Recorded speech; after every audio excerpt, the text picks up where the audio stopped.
کیوں کرتے ہیں بھائی ہم شادی؟ میں نے یہ سوال بہت سے لوگوں سے ویسے ہی کیا، ایک ریسرچر کی حیثیت سے ایک انفارمل اسٹڈی میں نے کنڈکٹ کی، بہت سے لوگوں سے ویسے ہی پوچھتا ہوں جس کی شادی ہونے والی ہوتی ہے، جس کی شادی ہو گئی ہوتی ہے، یا جس کی شادی کچھ دیر کے بعد ہونی ہے، تو میں ویسے ہی پوچھتا ہوں کیوں کرتے ہیں شادی؟ تو لوگ ایک جس طرح کی باتیں کرتے ہیں اس سے جو بات سمجھ میں آتی ہے وہ یہ ہے کہ کیا مطلب سب کرتے ہیں اور شادی تو کرنی ہوتی ہے، تو ایک لائف میں چونکہ کی جاتی ہے تو ہم بھی کر لیتے ہیں، تو شادی جیسے سب نے کی ہے تو چونکہ ہوتی ہے تو ہر لڑکی کی شادی ہوتی ہے، ہر لڑکے کی شادی ہوتی ہے تو میری بھی ہو رہی ہے تو ہو جاتی ہے۔ اور اگر کسی کا تھوڑا سا مذہبی ایک ذہن بن گیا ہے تو وہ اس میں ایک وجہ اور ایڈ کر دیتا ہے، وہ کہتا ہے کہ سنت ہے۔ بس اس کے علاوہ کوئی خاص ٹھوس قابل ذکر کوئی ایسی اصولی یا علمی توجہ اس کے پاس سے برآمد نہیں ہو پاتی۔ عام طور پر میں جو لوگوں سے سوسائٹی میں پوچھتا ہوں تو مجھے کچھ اس قسم کا تاثر ملتا ہے، جیسے آپ کہہ رہی ہیں کہ شادی سکون و اطمینان کے لیے، تو بہت ساری لڑکیاں اور بہت سارے لڑکے اس وجہ سے شادی نہیں کر رہے کیونکہ انہیں یہ ڈر ہے کہ کہیں سکون و اطمینان ختم نہ ہو جائے۔ کیا خیال ہے؟ یہ بھی ایک خوف ہے بہت سے لوگوں کو۔ تو شادی کیوں کرتے ہیں؟ اچھا اگر کسی کو لگتا ہے کہ شادی ضروری نہیں ہے تو یہ بھی ایک ذہن میں ہو سکتا ہے کسی کے ہو۔ بہت سے لوگ یہ سوچتے ہیں کہ مجھے تو پہلے بھی نہیں لگتا تھا کہ ضروری ہے اور میرے پیرنٹس نے کر دی اور پتہ نہیں یہ کیا بتا رہے ہیں، لیکن میں نے تو کر لی ہے نا شادی، تو مجھے پتا ہے تو اس کی کوئی ضرورت ہی نہیں تھی، اگر نہیں ہوتی تو زیادہ اچھا ہوتا۔ بہت سارے لوگ ہمارے معاشرے میں اس اسٹیٹ آف مائنڈ میں موجود ہیں، اور جب ان لوگوں سے ان میرڈ انڈیویجولس کی بات ہوتی ہے تو کہتے ہیں یار بہت سارے جو ان میرڈ لڑکیاں اور لڑکے ہیں جو سنگل ہیں وہ بعض اوقات بڑا شکر ادا کرتے ہیں، دیکھو میں نے ان کو دیکھا ان کو دیکھا، اللہ کا شکر ہے میری نہیں ہوئی ابھی تک شادی، میں ابھی تک نہیں پھنسا، ایک مصیبت ہے۔ یہ اس قسم کے ذہن میں پرسیپشنز ہیں ہماری سوسائٹی، اور یہ بڑے اس کے پیچھے بڑے ریزنز ہیں ان کے۔ مطلب ایسا نہیں ہے کہ ہم کہیں کہ نہیں تم غلط سوچ رہے ہو، وہ غلط سوچ رہا ہے۔ کوئی 50 آبزرویشن اس کی ایسی ہیں جس کی بیسس پہ وہ یہ اس کنکلوژن پہ کھڑا ہے کہ اچھا ہوا میری نہیں ہوئی۔ وہ اس طرح سوچ رہا ہے کیونکہ اس نے اپنے اماں ابا کو تکلیف میں دیکھا، اس نے اپنی بہنوں کو روتے ہوئے دیکھا، اس نے اپنے بھائیوں کو پریشانی میں دیکھا، مطلب جن کی شادیاں ہوتی جا رہی ہیں وہ ایک عجیب لائف میں جا رہے ہیں، تو وہ کہتا ہے کہ اچھا وہ میری نہیں ہوئی۔ کیا خیال ہے؟ تو اب یہ دیکھنا ہے کہ کیوں اس کی پھر کیا یہ کیوں کریں شادی، مطلب تو نکاح کا مقصد، پہلی بات تو یہ نکاح کا مقصد بھی نکاح سے اوجھل ہے۔ جیسے ابھی ہم بات کر رہے ہیں مشکل ہو رہی ہے، دشواری ہو رہی ہے کہ نکاح کے مقصد کو ایک بہت کلیئرٹی کے ساتھ 2 جملوں میں فریم کر دیا جائے۔ اتنی کلیئرٹی نہیں ہے اس وقت سوسائٹی میں، بات واضح ہو رہی ہے۔ جو جدید دنیا ہے، ماڈرن ورلڈ ہے، 21ویں صدی، اس کا ایک بہت بڑا چیلنج یہ ہے، اور اللہ ہمارے حالوں پر رحم فرمائے، مذہب جو ہے وہ بڑی تیزی سے ارریلیونٹ ہو رہا ہے۔ یعنی جو ماڈرن مین ہے، جو پڑھا لکھا آدمی ہے، خاص طور پر جو ویسٹ کا انسان ہے، وہ مذہب کو اپنی کسی بھی درجے پہ ضرورت تسلیم نہیں کرتا۔ بات سمجھ آ رہی ہے؟ یعنی وہ آج کا ماڈرن مین جو اگر شوز کے بغیر زندگی کا تصور نہیں کر سکتا، لیکن مذہب کے بغیر بہت اچھی زندگی ہر وقت تصور میں رکھ سکتا ہے۔ بات واضح ہو رہی ہے؟ یعنی مذہب اس کے لیے ایک پیئر آف جاگر شوز سے بھی زیادہ امپورٹنٹ نہیں ہے، اور اس نے ہر وہ کہہ لیجیے جو بھی فریم ورک ریلیجن نے پرووائڈ کیا ہے اس کا ایک آلٹرنیٹو کریٹ کر کے اسٹیبلش کر کے دکھانے کی کوشش کی ہے۔ اب اس میں کیا مسئلہ ہے وہ ایک الگ بات ہے، لیکن وہ ایک جگہ ایسی جگہ پہ پہنچ گیا، اور بہت ساری لڑکیاں اور بہت سارے لڑکے اس وقت شادی کرنا نہیں چاہتے، یا اگر کرنے پہ راضی بھی ہوتے ہیں تو وہ جلدی شادی کرنا نہیں چاہتے، اور اگر شادی ہو جائے تو بچہ پیدا کرنا نہیں چاہتے، اور اگر بچہ پیدا ہو جائے تو وہ دوسرا بچہ پیدا کرنا نہیں چاہتے۔ یہ اس وقت جدید آدمی کا ایک بہت بڑا پرابلم، اور اگر ان کے ذہنوں کو کھولا جائے کہ یار یہ بتاؤ تمہیں سب سے بڑا فیئر کیا ہے شادی کرتے ہوئے، یہ ایک لڑکی کے ذہن میں اتر کے دیکھا جائے، ایک لڑکے کے ذہن میں اتر کے دیکھا جائے کہ اس کا جو ٹاپ موسٹ فیئر ہے شادی کرنے کا وہ کیا ہے، یا اپریہنشن ہے تو وہ کیا ہے۔ اس کی اپریہنشن کو میں ایک جملے میں بتاتا ہوں، وہ اپریہنشن یہ ہے کہ اگر میں نے شادی کر لی تو جو فریڈم، پرسنل فریڈم میں بیفور میرج انجوائے کر رہا ہوں، کیونکہ اماں ابا کی غلامی سے باہر نکلنے میں مجھے 15-16 سال لگ گئے، 14-15 سال تک تو وہ مجھ پہ حکومت کرتے تھے، جب میں 15 سال کی ہو گئی اور ہو گیا تو پھر میں وہ زندگی گزارنی شروع کی میں نے جو میں چاہتا تھا کہ میں گزاروں۔ تو ابھی تو 6-7 سال ہوئے مجھے اپنی مرضی کی زندگی گزارتے ہوئے، اور بہت سی لڑکیاں لڑکے وہ بھی نہیں کر پا رہے۔ تو دوبارہ سے یہ خوف لڑکی کو بھی ہے لڑکے کو بھی ہے۔ لڑکی کے ذہن میں سب سے بڑا خوف یہ ہے کہ جو میں چاہتی ہوں اپنی زندگی میں کرنا، کیا میں بعد میں بھی وہ کر سکوں گی؟ بہت ساری لڑکیوں نے اپنے جو پروپوزل ان کے آتا ہے وہ یہ شرط رکھ دیتی ہے، کنڈیشن رکھتی ہے کہ مجھے بتائیے، وہ پھر کنوے ہوتی ہے کہ وہ ہماری بیٹی یہ کہہ رہی ہے کہ شادی کے بعد انہیں اس کی انکنڈیشنل پرمیشن ہوگی یا نہیں ہوگی۔ آپ سنتے ہیں بات؟ وہ کہہ رہی ہیں کہ بھائی انہوں نے تو ایک ہاسپٹل کھولنا ہے۔ اب آپ ان کی ایبسنس میں بھلے مریض بن جائیں، لیکن انسانیت کی خدمت کرنے کا جو جذبہ آپ کی ہونے والی دلہن کو نصیب ہوا ہے، وہ اس انسان کو نظر انداز کرنے کی قیمت پر مطلب نبھایا جائے گا۔ بات واضح ہو رہی ہے میں کیا کہہ رہا ہوں؟ اور اسی طرح وہ آدمی بھی یہ سوچتا ہے کہ میرے کچھ خواب ہیں، میں نے تو فلاں جگہ پہ جا کے رہنا، جو پرسنل فریڈم ہے نا اس کی قربانی دینا نہیں چاہتا، لہٰذا وہ شادی کرنا نہیں چاہتا، وہ شادی کرنا نہیں چاہتی۔ آپ کو پتا ہے بہت پرابلم ہے، اس کے جو فیئرز ہیں بڑے عجیب و غریب فیئرز ہیں۔ تو شادی کرتے کیوں؟ اس کا پرپس کیا ہے؟ بہت سی بچیوں نے بڑی عجیب بات بتائی، میں نے ان سے پوچھا کہ یار شادی کیوں کرتے ہیں؟ کسی نے مجھے کہا کہ سر وہ لڑکے کی امی کو ایک ماسی کی ضرورت ہوتی ہے، لہٰذا وہ لڑکے کے لیے ایک دلہن ڈھونڈتی۔ کچھ اس قسم کا پرسپشن آج کی بچیوں کے ذہن میں بیٹھا ہوا ہے کہ اب چونکہ ایک عورت بوڑھی ہو گئی ہے اور روٹی پکانا نہیں چاہتی، اور وہ یہ چاہتی ہے کہ مجھے گھر پہ لے آئے تاکہ میں روٹی پکاؤں، تو شادی کا مقصد شاید یہ ہے کہ میں روٹی پکاؤں، اسے کچن میں ایک ایکٹیو ورکر چاہیے۔ تو یہ سب اس کے ذہن میں بیٹھا ہوا ہے کیونکہ شادی کا اصل مقصد نکاح سے اوجھل ہو گیا۔ بات واضح ہو رہی ہے؟ آپ کو یہ پرابلم سمجھ آ رہا ہے جو میں کہہ رہا ہوں؟ کتنی تکلیف دہ صورتحال، کتنی تکلیف دہ صورتحال. دیکھیے نکاح کے بہت سے مقاصد ہو سکتے ہیں، یعنی بہت سے مقاصد ہیں مطلب یہ، لیکن جو بہت بنیادی ترین مقاصد ہیں، یعنی جو پرپس آف میرج ہے، ان کو ہم دو کیٹیگریز میں بیان کر سکتے ہیں کہ اللہ نے ہر چیز کو جتنی بھی سب جوڑوں کی شکل میں بنایا ہے، تو آپ کا جو سیکنڈ ہاف ہے، یعنی انسان کیسا ہوتا ہے، آپ جس انسان ہے کیا، جب تک آپ کا نکاح نہیں ہوتا آپ یہ جان ہی نہیں سکتے کہ انسان ہے کیا. اس لیے آپ تو ایک طرح کے انسان ہیں. انسان کے اللہ تعالیٰ نے جوڑا بنایا، پیئر بنایا. انسان میں ایک میل ہے، ایک فیمیل ہے، اور انسان جو ہے وہ بڑی اللہ تعالیٰ کی سب سے عظیم تخلیق ہے. اچھا، اب جو پہلا جو ہے وہ ہماری نفسیاتی، ہماری جبلی ضروریات جو آپ ڈیولپمنٹل نیڈس کہہ رہی ہیں، اس کی تکمیل کے لیے رب کریم نے نکاح کا فریم ورک پروپوز کیا ہے. اور نکاح جو ہے، میرج جو ہے، ایک ریلیجیس فریم ورک ہے. چاہے وہ کسی میرج کرتے وہی انسان شادی کرتا اور کر سکتا ہے جو کسی نہ کسی مذہب کو مانتا ہو، کیونکہ شادی کا جو فریم ورک ہے یہ ریلیجن پروپوز کرتا ہے. وہ انسان جو دنیا میں ریلیجن کو مانتا ہی نہیں ہے، اس کے لیے شادی کا فریم ورک کوئی سینسیبل فریم ورک نہیں ہے، وہ اس کو بلیو نہیں کرتا.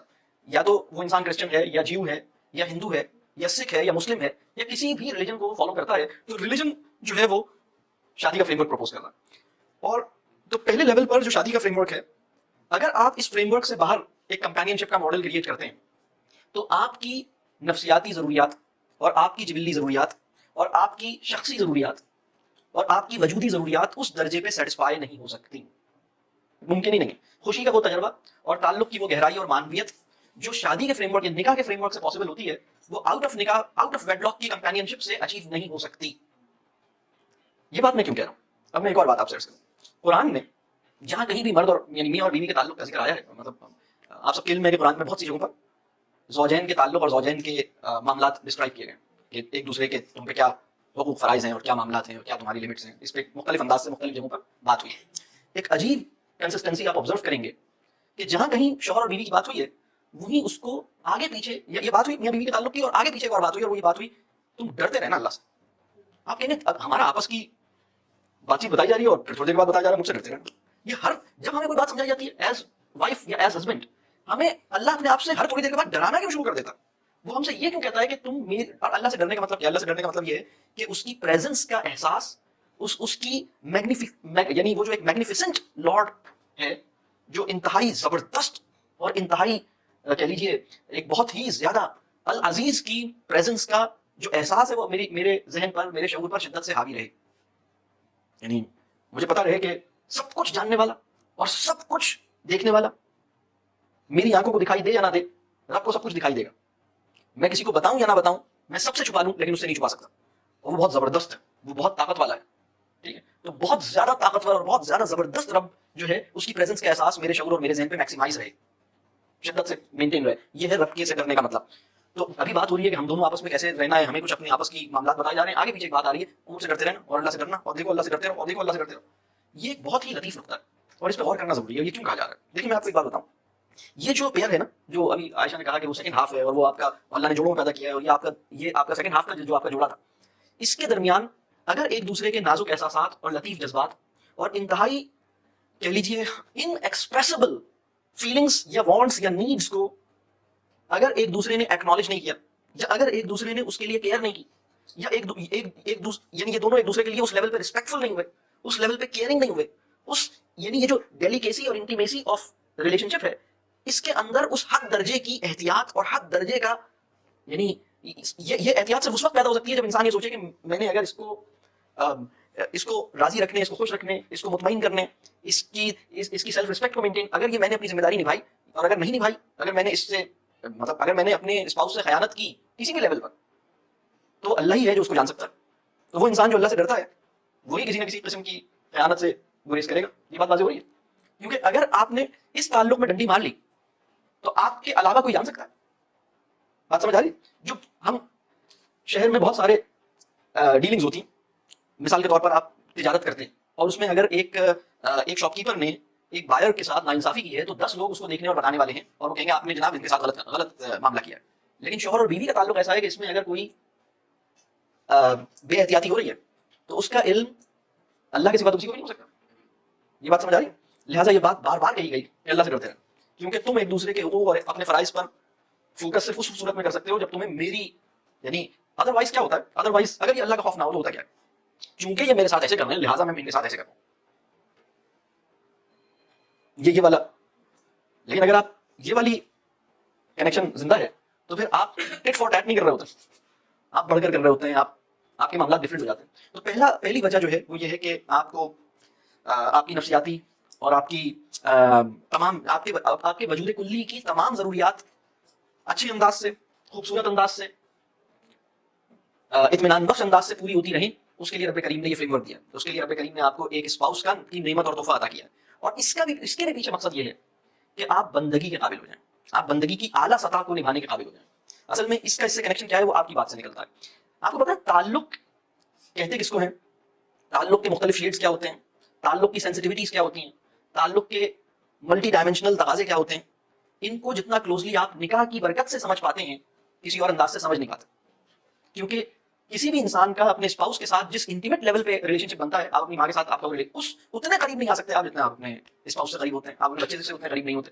تو یہ جو ریلیشن شپ ہے، اس ریلیشن شپ کے نتیجے میں آپ سائنس آف ریلیشن شپ اور ریلیشن شپ کے پیچھے چھپی ہوئی حکمتوں کو بھی آپ ایک الگ لیول پہ جا کے سمجھتے ہیں. پھر آپ کو یہ بھی سمجھ آتا ہے کہ اچھا اللہ تعالیٰ نے مرد اور عورت کو کس طرح بنایا ہے، اللہ تعالیٰ نے انسان ہوتا کیا ہے. اگر یہ سوال کیا جائے کہ انسان کی حقیقت کیا ہے تو آپ کو مرد کو بھی دیکھنا پڑے گا اور عورت کو بھی دیکھنا پڑے گا. تو اس آبزرویشن کے لیے آپ کے پاس جو واحد یعنی جائز انتظام ہے وہ یہی ہے. کیا خیال؟ تو آپ کی اپنی انڈیویجول لیول پر آپ کی اپنی وجودی ضروریات اس سے مطمئن ہوتی ہیں. اس سے آگے بڑھ کر آپ تعلق کی معنویت کو ایکسپلور کرتے ہیں، تعلق کے مختلف ڈائمینشنز کو ایکسپلور کرتے ہیں اور بندگی کے اعلیٰ ترین تقاضوں کو نبھانے کے قابل ہو جاتے ہیں. یہ تو ایک ڈومین ہے اس کا. دوسرے ایک اور ڈومین پر معاشرہ جو ہے وہ نیکی پر گامزن رہے. معاشرہ نیکی پہ کیسے گامزن ہوتا ہے؟ معاشرے کے اندر خرابی کیسے پیدا ہوتی ہے؟ دیکھیے نکاح جو ہے اس کے اندر سب سے اہم چیز ہے کہ اللہ نے نکاح کے تھرو آپ کو ذمہ دار بنایا، آپ کو ذمہ داری دی ہے کہ اب تمہارے اوپر یہ ذمہ داریاں عائد ہوتی ہیں. اور نکاح جو ہے اس کے اندر یہ خطبہ نکاح جو ہے وہ نکاح کی شرط نہیں ہے، نکاح کے اندر فرض نہیں ہے کہ آپ وہ خطبہ ہی پڑھیں. نکاح میں اعلان شرط ہے. نکاح کے اندر آپ اپنے جاننے والوں کو بتائیں اور آپ یہ کہیں کہ ہاں اب میں اس کو قبول کرتا ہوں، یہ میرے عقد میں اس کو قبول کرتا ہوں. اور اب یعنی جیسے ہی آپ یہ کہتے ہیں کہ میں نے اس کو ایز اے وائف ایکسیپٹ کیا اور آپ یہ پبلکلی اناؤنس کرتے ہیں تو آپ کے اوپر کچھ ذمہ داریاں عائد ہوتی ہیں. یہ جو ذمہ داریاں عائد ہوتی ہیں اگر آپ اس کو نبھائیں گے تو معاشرے کے اندر خیر، خوبی، بہتری اور نیکی یہ ممکن ہو پائے گی. ادروائز معاشرہ جو ہے وہ معاشرہ نہیں رہ سکے گا، معاشرہ جنگل بن جائے گا. اگر اس طرح نہ ہو تو معاشرہ جنگل بن جائے گا. جنگل کیا ہوتا ہے؟ جنگل میں جانور رہتے ہیں اور جانور ایک دوسرے سے دوستی بھی کرتے ہیں، جانور ایک دوسرے کی سے لڑتے بھی ہیں، جانور اپنی بھوک بھی مٹاتے ہیں، جانور اپنی ضروریات بھی پوری کرتے ہیں. اور جانور جو ہیں جانوروں میں وفاداری کی بھی مثالیں مل جاتی ہیں اور جانوروں میں بے رحمی کی بھی مثالیں مل جاتی ہیں. جانور ایک دوسرے سے زیادتی بھی کر لیتے ہیں، ظلم بھی کر لیتے ہیں، ایک دوسرے کو مار بھی دیتے ہیں، ایک دوسرے کی حفاظت بھی کر لیتے ہیں. یہ سب کچھ جانوروں کا جو نفس ہے، جانوروں کی جو طبعی رجحانات ہیں، یعنی جانور جیسا چاہتا ہے ویسا کر لیتا ہے. اس میں جانور اچھے کام بھی کرتے ہیں، جانور برے کام بھی کرتے ہیں. اپنے بچوں کو بھی کھا جاتے ہیں جانور، اور اپنے بچوں کو بچانے کے لیے اپنی جان بھی دے دیتے ہیں جانور. اور جانور جو ہیں وہ لیکن یہ جو جانوروں والی زندگی ہوتی ہے یہ معاشرہ یہ وہ معاشرہ نہیں ہے. یعنی انسانی معاشرے کی ضرورت جو ہے وہ بہت مختلف. انسانی معاشرے کی ضرورت یہ ہے کہ اس کے اندر ایک پاکیزگی کا عنصر مینٹین رہے، اس کے اندر ایک احساس ذمہ داری کا ایلیمنٹ مینٹین رہے، اس کے اندر ایک خدا خوفی کا اور للہیت کا عنصر مینٹین رہے. اس لیے ریلیجن جس قسم کی سوسائٹی پروپوز کرتا ہے اس کی فارمیشن صرف اور صرف نکاح سے بننے والی فیملی کے نتیجے میں ممکن ہوتی ہے. یعنی اگر یہ کہا جائے کہ ریلیجن کا جو مقصود معاشرہ ہے، یعنی ریلیجن کا جو مقصود سوسائٹی ہے یا ریلیجن کی جو مقصود و مطلوب سوسائٹی ہے، اس کی فارمیشن صرف اور صرف نکاح کے نتیجے میں پیدا ہونے والی فیملیز کے نتیجے میں پیدا ہوگی. اور اگر نکاح نہیں ہو اور ویسے ہی ممکن ہو جائے تو ویسے ہی ممکن ہونے، اور انسان اس پہ بحث کر سکتا ہے، انسان کہہ سکتا ہے کہ بھائی میں تو پھر بھی بہت خیال رکھتا ہوں. یہ بہت اہم معاملات ہیں. میں آپ کو بتاؤں اس وقت ایک چیلنج دنیا میں یہ پیدا ہو رہا ہے کہ اسلام کے راستے کی بہت بڑی دیوار کا نام ہو گیا ہے مسلمان. اس سے زیادہ تکلیف دہ بات ہی کوئی نہیں. آج کی دنیا میں اسلام کے راستے کی بہت بڑی دیوار کا نام ہے مسلمان. کیا مطلب ہوا اس بات کا؟ جو نان مسلم ورلڈ ہے وہ جب مسلمانوں کی حالت دیکھتی ہے تو اسے سمجھ آتا ہے کہ یہ کون لوگ ہیں جو ریلیجن میں جانے کے نتیجے میں نہ علم میں مجھ سے بہتر ہوئے ہیں، نہ اخلاق میں مجھ سے بہتر ہوئے ہیں، نہ انڈیویجول لیول پر انہیں اطمینان اور خوشی حاصل ہوئی ہے، نہ کلیکٹیو لائف میں یہ کوئی اچھی تہذیب پیدا کر سکیں. بات کلیئر ہو رہی ہے؟ تو جو نان مسلم ورلڈ ہے وہ ایک ایسی سوسائٹی کے پاتھ کہتے ہیں دین کو، مذہب کو، وہ میرے پاتھ کو اس لیے اڈاپٹ کرنے سے گریز کرتا ہے کیونکہ اسے سمجھ نہیں آتا کہ یہ لوگ نہ علمی سطح پہ نہ اخلاقی معاملے میں مجھ سے بہتر ہی نہیں. یہ نکاح کر کے رہتے ہیں، میں نکاح کر کے نہیں رہتا. میں بغیر نکاح کیے ہوئے ایتھکس کے جو اسٹینڈرڈ اچیو کر رہا ہوں، یہ نکاح کرنے کے نتیجے میں ایتھکس کے وہ اسٹینڈرڈز ٹچ نہیں کر پا رہا. نکاح ہم کیوں کرتے ہیں؟ نفس نے کہا تھا نکاح کرو. نکاح کرتے نکاح خالصتاً ڈیوائن پروپوزڈ فریم ورک ہے. یہ الہامی یہ اللہ کا دیا ہوا فریم ورک ہے کہ بھائی تم لوگ نکاح کر کے رہو. تو وہ سوسائٹی جو نکاح سے گریز کرتی ہے اور مذہب سے بیگانہ ہے, وہ ایک دوسرے کے ساتھ اگر ایتھکس کے کچھ اسٹینڈرڈز مینٹین کرے, اور نکاح کرنے والی سوسائٹی اس سے بھی نیچے کھڑی ہو جائے جا کر, تو یہ تو بہت تکلیف سے بات ہے نا. یعنی میری بات سمجھ آ رہی ہے؟ اللہ کرے کہ مسلمان اس درجے کی انڈیویجول لائف اور اس درجے کی فیملی ایکسلنس اور اس درجے کی سوشل ایکسلنس ڈیمانسٹریٹ کر کے دکھا دے, جس کے نتیجے میں جو اس پورے ساری چیزوں سے دور کھڑے ہوئے کی جو سوسائٹیز ہیں وہ ہم پہ رشک کریں اور وہ کہیں کہ یہ تو ہم سے ہر لحاظ سے بہتر ہے, تو ہم کیسی حقانہ حرکتیں کر رہے ہیں, ہم ان کے طریقوں کو کیوں نہیں فالو کرتے. ابھی مسئلہ یہ ہے کہ مسلم سوسائٹی کی سسکیاں اتنی زور سے نان مسلم سوسائٹیز کو سنائی دیتی ہیں کہ نان مسلم سوسائٹیز کی میجورٹی میرے اور آپ کے راستے پر چلنے پہ راضی نہیں ہے, اس لیے کہ وہ میری وونڈس کو اور میری سسکیوں کو, وہ میری وونڈس دیکھتی بھی ہیں اور میری سسکیاں سنتی بھی ہیں, بلکہ وہ ہم سے یہ کہہ رہے ہیں کہ تم لوگ کس چکر میں ہو, تمہارے اگر مسئلے مسائل حل نہیں ہو رہے تو تم یہ والا طریقہ کیوں نہیں اختیار کرتے. They are actually in that position, کیونکہ ان کا خیال یہ ہے کہ ہم بہت ہی مطلب وہ بیچارے ہمیں دیکھ کے ترس کھاتے ہیں, ہائے بیچارے. اب بتائیے بات, تو ہمیں اپنے معاملات ٹھیک کرنے کی ضرورت ہے, ہمیں اپنی میرائٹل لائف کو خوبصورت بنانے کی ضرورت ہے, ہمیں اپنی فیملیز کو واقعی family should be must become the platform of happiness.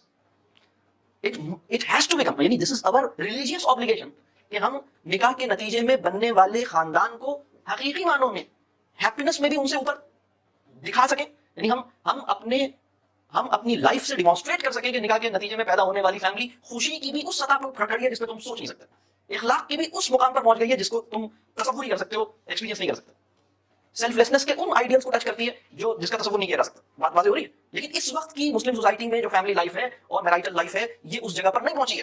بالکل اسی طرح آپ ان لوگوں کو دیکھیے جو ایجوکیٹڈ ہیں, ماسٹرز کیا ہوا ہے, پی ایچ ڈی کیا ہوا ہے, ایم فل کیا ہوا ہے, ایم بی اے کیا ہوا ہے, میاں بیوی دونوں بہت قابل ہیں, لیکن ان دونوں کے درمیان فاصلہ کتنا ہے؟ بات محسوس ہو رہی ہے؟ ہماری ایجوکیشن کے اسٹینڈرڈز جتنے بڑھتے جا رہے ہیں ہمارے ڈائیورس ریٹ کم ہو رہے ہیں یا بڑھ رہا ہے؟ ڈائیورس ریٹ بڑھ رہا ہے. ویسٹ کا ڈیٹا یہ ہے, یعنی یہ ڈیٹا امریکہ کی بات یعنی کسی تنظیم نے کمپائل کیا اور اس نے بتایا کہ 2010 میں ہونے والی جو میرجز ہیں 70% میرجز جو 2010 میں ہوئی اگلے 5 سال کے اندر ختم ہو گئے. ہماری یہ شرح نہیں ہے بریک اپ کی, لیکن اس سے کچھ کم ہے. لیکن ہمارا جو ریٹ آف یعنی طلاق اور گھروں کے ٹوٹنے کی جو شرح ہے وہ بھی بڑھ رہی ہے. مطلب آج سے 20 سال پہلے جتنی طلاقیں ہوتی تھیں اب اس سے زیادہ ہوتی ہیں. کیا خیال؟ تو یہ پرابلم ہے. آپ سوچیے کہ وہ آدمی جو ساری دنیا کو ناراض کر کے اور ساری دنیا سے لڑ کر اپنی پسند کی لڑکی کو شادی کر کے گھر پہ لایا ہے, 3 مہینے میں اس کی شکل دیکھنے پہ راضی نہیں ہے. 3 مہینے میں کہتا ہے کہ میں اس کو چھوڑا. وہ لڑکی جو پوری دنیا سے لڑائی کر کے ایک آدمی کو لے کے گھر اپنے آپ شادی کر کے گئی ہے, 4 مہینے 3 مہینے 6 مہینے کے بعد پتہ لگتا ہے کہ یہ اب ایک دوسرے سے چھوڑنا چاہتے ہیں. یہ ایگزامپلس آپ کو ہماری سوسائٹی میں نظر آتی ہیں کہ نہیں آتی؟ اس کی بہت بڑی وجہ یہ ہے کہ ہم نکاح کے مقصد سے ناواقف ہو کے نکاح کر رہے ہیں, اور پھر نکاح کے نتیجے میں میرے اوپر جو فرائض عائد ہوتے ہیں ان کی ہم نے ڈیپتھ میں ہم گئے نہیں, ہم اپنی ذمہ داریوں کو جانے نہیں ہیں. بات واضح ہو رہی ہے؟ تو ایک بات میں اکثر کہتا ہوں کہ سچی خوشی, بلکہ اگر میں یہ کہوں کہ خوشی کا ہائیسٹ پاسبل ایکسپیرینس جو ہے یا one of the highest possible experiences اپنے اسپاؤس کو خوش کر دینے سے حاصل ہوتا ہے, اپنے اسپاؤس کو خوش دیکھ لینے سے حاصل ہوتا ہے, اپنے اسپاؤس کی خوشیوں کو فیسیلیٹیٹ کرنے سے حاصل ہوتا ہے. کیا خیال؟ تو یہ اس جگہ پر ہم پہنچتے نہیں ہیں, یعنی یہ چیزیں اس طرح سے ٹوٹی ہوئی ہیں. تو میں نے 2 مقاصد بتایا, ایک میں نے انڈیویجول لیول پہ بتایا کہ ہماری نفسیاتی جبلی, جیسے نیند آپ کی ضرورت ہے آکسیجن ایئر, آپ سانس لیتے ہیں تو سانس آپ 1 منٹ میں کئی دفعہ لیتے ہیں. اسی طرح ہماری بعض ضروریات ایسی ہوتی ہیں جو 1 ہفتے میں 1 دفعہ چاہیے ہوتی ہیں, کوئی 1 مہینے میں 1 دفعہ چاہیے ہوتی ہیں. ہماری بہت ساری ضروریات ہوتی ہیں, کھانا جو ہے وہ آپ دن میں 3 دفعہ لیتے ہیں. تو آپ کی بہت ساری نیڈز ہیں, آپ کی ایموشنل نیڈز بھی ہیں, آپ کی انٹلیکچوئل نیڈز بھی ہیں, آپ کی سائیکولوجیکل نیڈز بھی ہیں, آپ کی انسٹنکٹس ہیں, ان کو سیٹسفائی کرنا بھی آپ کی ایک نیڈ ہے. تو یہ ساری نیڈز ہیں, ان نیڈز کو ایسے پورا کیا جائے کہ آپ خوشی اور اطمینان کا تجربہ حاصل کر سکیں, آپ کے روحانی مرتبے کو گرائے بغیر آپ ان خوشیوں کو اچیو کر سکیں. اپنی نیڈز کو اس طرح پورا کریں جس کے نتیجے میں روحانی مرتبہ اور بلند ہو, نیچے نہ جائے. اگر یہ نکاح کا فریم ورک نہ ہوتا تو ان نیڈز کی تکمیل اس فریم ورک سے باہر چلے جائیے اور ان نیڈز کو پورا کرنے کی کوشش کیجیے, آپ کے روحانی مرتبہ گرتا چلا جائے گا. آپ کے اندر للہیت کا عنصر, یعنی للہیت تو ہے ہی, وہ کہہ لیجیے للہیت کا جو ایلیمنٹ ہے وہ تو ریلیجن کے ساتھ وابستہ ہونے سے ہی نرچر ہوتا ہے. یعنی ویسے تو جو بھی انسان اس دنیا میں آتا ہے اس کے اندر یہ سبسٹنس موجود ہوتا ہے, لیکن نکاح سے آپ باہر چلے جائیے, وہ ساری نیڈز پوری کر سکتے ہیں, لیکن اس کے نتیجے میں جو اسپرچوئل سیکریفائس دی جائے گی اس کے نتیجے میں آپ کو لاش کر جائیں گے. ہیپینس کی اس سطح پر اس ہائٹ کو نہیں اچیو کر سکتے جو آپ اس فریم ورک کے نتیجے میں.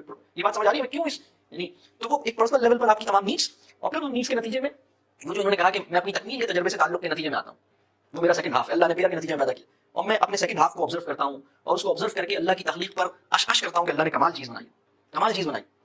یعنی انسان کو سوچنا چاہیے کہ یہ مجھ سے مختلف ہے, اسی لیے میرے لیے راحت اور تسکین اور میری خوشی کا باعث بن رہا ہے. بات واضح ہو رہی؟ تو یہ اللہ کا نظام, اور پھر اس کے نتیجے میں وہ بندگی کے قابل بنتا ہے. اور دوسرا جو لیول ہے جس میں نے معاشرے کی بات کی کہ معاشرہ خیر کے لائیات معاشرے میں زندہ رہیں, معاشرے میں فساد نہ پھیلے, معاشرے میں خیر پھیلے. اور خیر کیسے پھیلتا ہے؟ جب پاکیزگی کا عنصر مینٹین ہوتا ہے. خیر, معاشرہ خیر پہ اس وقت کام کرتا ہے جب فیملی لائف میں پاکیزگی, خدا خوفی, یعنی اللہ کے پروپوزڈ میکینزم کے نتیجے میں, جو کہ نکاح کا فریم ورک ہے, اس کے نتیجے میں فیملی پروڈیوس ہوتی. آپ نے نکاح کے فریم ورک کو اڈاپٹ کیا تو فیملی فارمیشن ہو گئی. فیملی فارمیشن للہیت کے عنصر سے جڑی رہی تو اس میں پاکیزگی کا مادہ تھا, اور وہ اس میں پھر اولاد اس کے نتیجے میں پیدا ہوئی. اگر اس فریم ورک سے باہر آپ یہ کام کرتے ہیں تو وہ پاکیزگی کا ایلیمنٹ نہیں ہوتا, وہ للہیت کا ایلیمنٹ نہیں ہوتا, اور اس درجے کی جو تربیت اولاد کا جو پورا کہہ لیجیے جو فکر ہے وہ اس درجے پہ نہیں آتی, رسپانسبلٹی کا وہ مقام نہیں ہوتا. لہٰذا تربیت اولاد کی کا وہ کہ وہ سرکمسٹانسز یا وہ کنڈیشنز جو تربیت اولاد کے لیے ممکن ہے اور تربیت اولاد کے نتیجے میں سوسائٹی کو صالح انڈیویجولز پرووائڈ کرنے کے لیے ضروری ہے, وہ سارا سیٹ اپ, وہ سارا انفراسٹرکچر اویلیبل نہیں ہو پاتا اگر آپ نکاح کے بغیر یہ کام کرتے ہیں. تو ان چیزوں کے ہمیں اپنے ایمانی تناظر میں اللہ کے دیے ہوئے فریم ورک کی ریشنلز ڈیپلی ریئلائز کرنے کی ضرورت ہے.